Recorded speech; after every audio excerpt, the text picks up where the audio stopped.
उधमपुर नाम के एक गांव में कैलाश करके एक आदमी रहता था। वह उसका पत्नी पूजा और बेटा प्रीतम के साथ रहता था।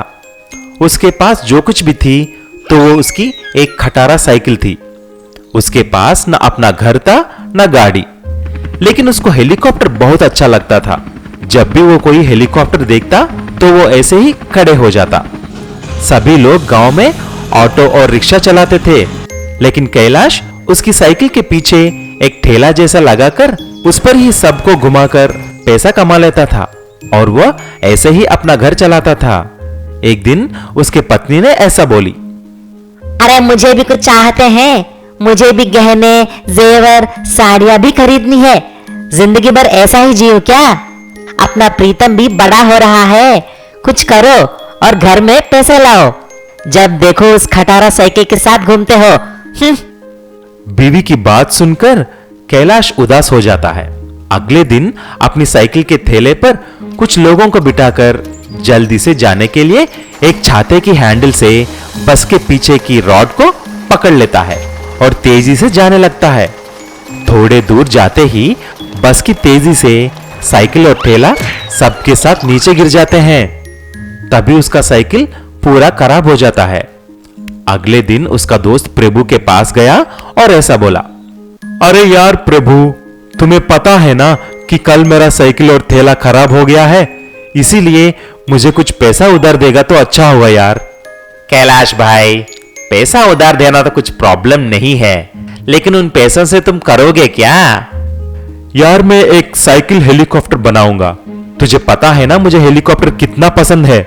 मुझे हर हाल में हेलीकॉप्टर उड़ाना ही है, नहीं तो मेरा जीवन व्यर्थ है। मैंने सब प्लान रेडी करके रखा है। कैलाश का दोस्त उसे पैसा देता है और कैलाश अगले ही दिन से साइकिल हेलीकॉप्टर बनाने में लग जाता है। थोड़े दिन के बाद साइकिल हेलीकॉप्टर रेडी हो जाता है और कैलाश सबको बिठाकर घुमाता है, लेकिन कोई भी उसमें बैठने के लिए उत्सुक नहीं था, क्योंकि उसमें इंजन ही नहीं थी और ऊपर जा नहीं सकती थी। एक दिन उसकी बीवी ऐसी बोली, अरे ये साइकिल हेलीकॉप्टर उड़ेगा नहीं तो कौन बैठेगा? मेरी बात मानकर उसमें एक इंजन फिट कर दो और सबको आकर्षित करने के लिए गोल्डन कलर डाल दो, तब देखना मजा। कैलाश ऐसा ही करता है।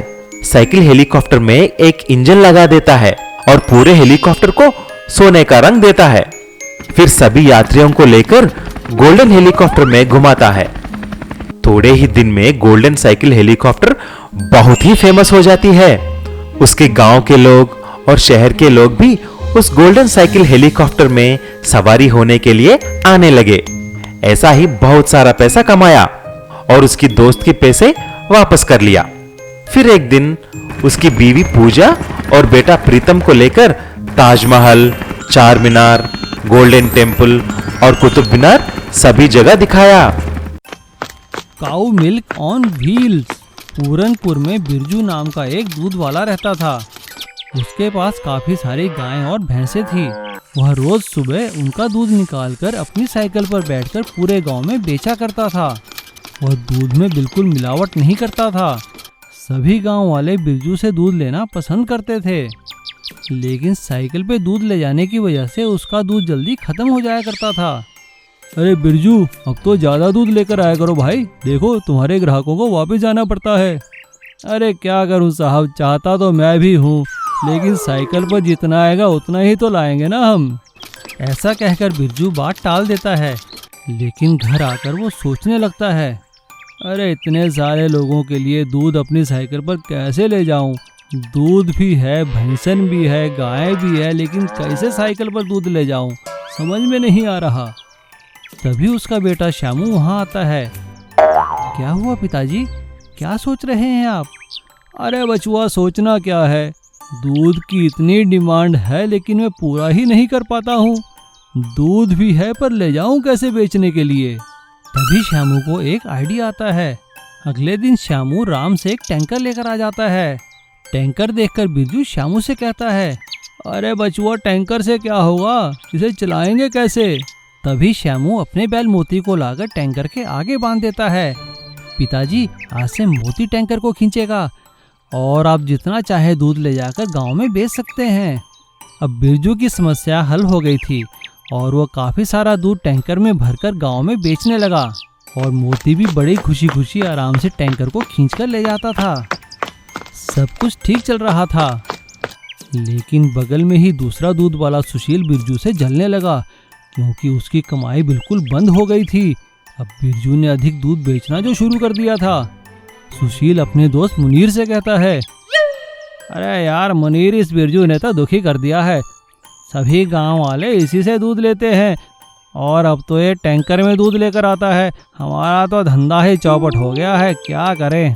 करना क्या है सुशील, रात को जाकर इसका टैंकर तोड़ देते हैं, फिर देखते हैं ये कैसे दूध बेचता है। सुशील और मुनीर रात के अंधेरे में जाकर बिरजू का टैंकर तोड़ने लगते हैं। सुशील और मुनीर को टैंकर तोड़ता देख मोती को गुस्सा आ जाता है और वह अपने सींगों से दोनों को उठाकर पटक देता है। आवाज सुनकर बिरजू और श्यामू बाहर आ जाते हैं और सुशील और मुनीर को पकड़कर पुलिस के हवाले कर देते हैं। बिरजू मोती की पीठ थपथपाकर कहता है, अरे वाह बच्चे मोती, तूने तो अपना टैंकर बचा लिया आज। चलो आराम कर लो, कल सुबह फिर से काम पे जाना है। और बिरजू की चलती फिरती बैल वाली दूध गाड़ी मशहूर हो जाती है और उसका काम खूब चलता है। Bike golden house. बीजापुर गांव में नंदू नाम का एक आदमी रहता था। वह उसी गांव में रहने वाली एक लड़की सोनिया से बहुत प्यार करता था। दोनों एक दूसरे से छिपकर मिलते थे। बस अब बहुत हुआ, हमें हम दोनों के बारे में तुम्हारे पापा को बता देना चाहिए। तुम ठीक कहते हो, कल ही पापा को सब सच बता देंगे। अगले ही दिन नंदू और सोनिया दोनों मिलकर सोनिया के पिता सेठ हीरालाल के पास जाते हैं। पिताजी, ये नंदू है, मैं इन्हें बहुत पसंद करती हूँ। नंदू सेठ जी से सोनिया के लिए अपना प्यार जताकर उसका हाथ मांगता है और शादी का प्रस्ताव रखता है। ठीक है, लेकिन शादी होने से पहले मैं तुम्हें परखना चाहूँगा। अगर तुम एक हफ्ते तक मेरे सोने के घर को संभाल लोगे तो मैं तुम दोनों की शादी करवा दूंगा, वरना तुम दोनों एक दूसरे को भूल जाओ। ठीक है सेठ जी, मुझे मंजूर है। नंदू सेठ जी की शर्त मान जाता है और घर की रखवाली करने लगता है। वो पूरे घर को एक पहिए वाले ट्रॉले पर लाद देता है और उसे अपनी बाइक से जोड़ देता है। एक रात जब गुंडे उस घर में चोरी करने आते हैं तो नंदू बाइक चलाकर उस घर को वहां से हटा देता है और गुंडे वहां से वापस चले जाते हैं। और एक हफ्ते तक नंदू ऐसे ही बाइक पर बांधकर उस घर को एक जगह से दूसरी जगह ले जाता रहता है और गुंडों और चोरों से बचा के रखता है और नंदू अपनी शर्त पूरी कर लेता है। ठीक एक हफ्ते बाद, लीजिए सेठ जी, मैंने अपना वादा पूरा किया और शर्त के अनुसार मैंने आपके सोने के घर को बचा कर रखा। पिताजी, अब तो नंदू ने अपना वादा पूरा कर दिया ना, अब तो आप हमारी शादी करवा देंगे ना पिताजी? अरे वाह नंदू, मुझे बहुत खुशी है कि तुमने अपनी शर्त पूरी की। तुमने इस घर को जिस लगन से संभाला है उसी लगन से मेरी बेटी का भी ध्यान रखना। अब चलो, कल से शादी की तैयारियां शुरू कर दो। जी सेठ जी।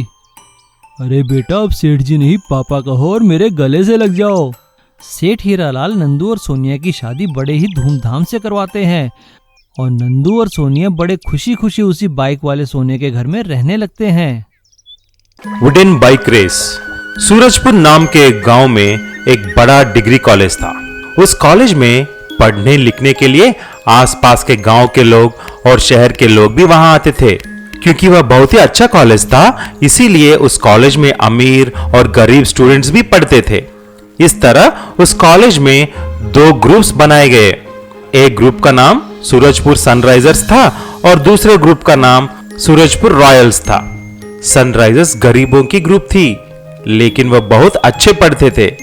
रॉयल्स का ग्रुप अमीर थे, लेकिन पढ़ाई नहीं करते थे, बस हर रोज शो ऑफ करने के लिए कॉलेज आते थे। एक दिन एक सुंदर लड़की कॉलेज में एडमिशन लिया। उसको दोनों ग्रुप वाले देखकर चौंक गए। रॉयल्स का लीडर जॉनी उसे पाना चाहता था। अरे यार, कितनी सुंदर है, मैं अपनी फॉरेन बाइक दिखाऊंगा और उसको पटा लूंगा। Hi darling, how are you? Come hop on my bike, I will take you for a ride baby. तभी सनराइजर्स का ग्रुप लीडर रामू वहां पर आता है और ऐसा बोलता है, हाय जी, आप नए हैं क्या? कभी आकर मिल लीजिए, पढ़ाई में कुछ डाउट्स हैं तो मैं क्लियर कर दूंगा। रीटा दोनों को देखकर ऐसी बोलती है, देखिए मुझे ये फ्लर्टिंग बिल्कुल अच्छी नहीं लगती है, आप जाकर अपना काम कीजिए। लेकिन हर रोज सनराइजर्स और रॉयल्स के बीच में रीटा के लिए झगड़े शुरू हो गए। दोनों ग्रुप के लीडर्स आपस में लड़ने लगे। अमीर रॉयल्स के पास बहुत पैसा था, इसीलिए उसके ग्रुप के लड़के अच्छे अच्छे फॉरेन बाइक और फॉरेन कपड़े पहन के आते थे और सनराइजर्स को ताने मारते थे। लेकिन सनराइजर्स के पास है तो भी पुराना खटारा बाइक्स और फटे हुए कपड़े। इस तरह हर रोज आपस में झगड़ने लगे। एक दिन रीटा ने इन झगड़ों को बंद करने के लिए एक आइडिया निकाली। देखो, ये दोनों ग्रुप के बीच में बाइक रेसिंग लगाऊंगी, जो भी जीतेगा मैं उसी से दोस्ती करूंगी। ऐसा बोलकर वहां से चली जाती है। तभी रामू उसके खटारा मोटरसाइकिल को लेकर एक मैकेनिक के पास जाता है और ऐसा बोलता है, अरे भाई, मेरे बाइक को बदल डालो, नहीं तो वो रॉयल्स बाइक रेस में जीत जाएंगे और रीटा उनकी हो जाएगी। एक काम करो, मैं कुछ हल्की लकड़ियां लाता हूं, तुम उन लकड़ियों के साथ मोटरसाइकिल का बॉडी बनाओ और मेरे बाइक का इंजन उसमें फिट कर दो। और एक बात, तुम एक नाइट्रोजन फायर बूस्टर भी उसमें लगा देना। रेस का दिन सभी ग्रुप के रेसर्स जॉनी और रामू भी रेडी हो जाते हैं। रेस शुरू होते ही जॉनी आगे निकलता है और रामू पीछे रह जाता है। सभी फॉरेन बाइक्स आगे निकल जाते हैं और सनराइजर्स पीछे रह जाते हैं। तभी रामू ने अपना नाइट्रोजन फायर बूस्टर इस्तेमाल करता है और देखते ही देखते सबसे आगे निकल जाता है और ऐसा जॉनी को हराकर रेस में जीत जाता है।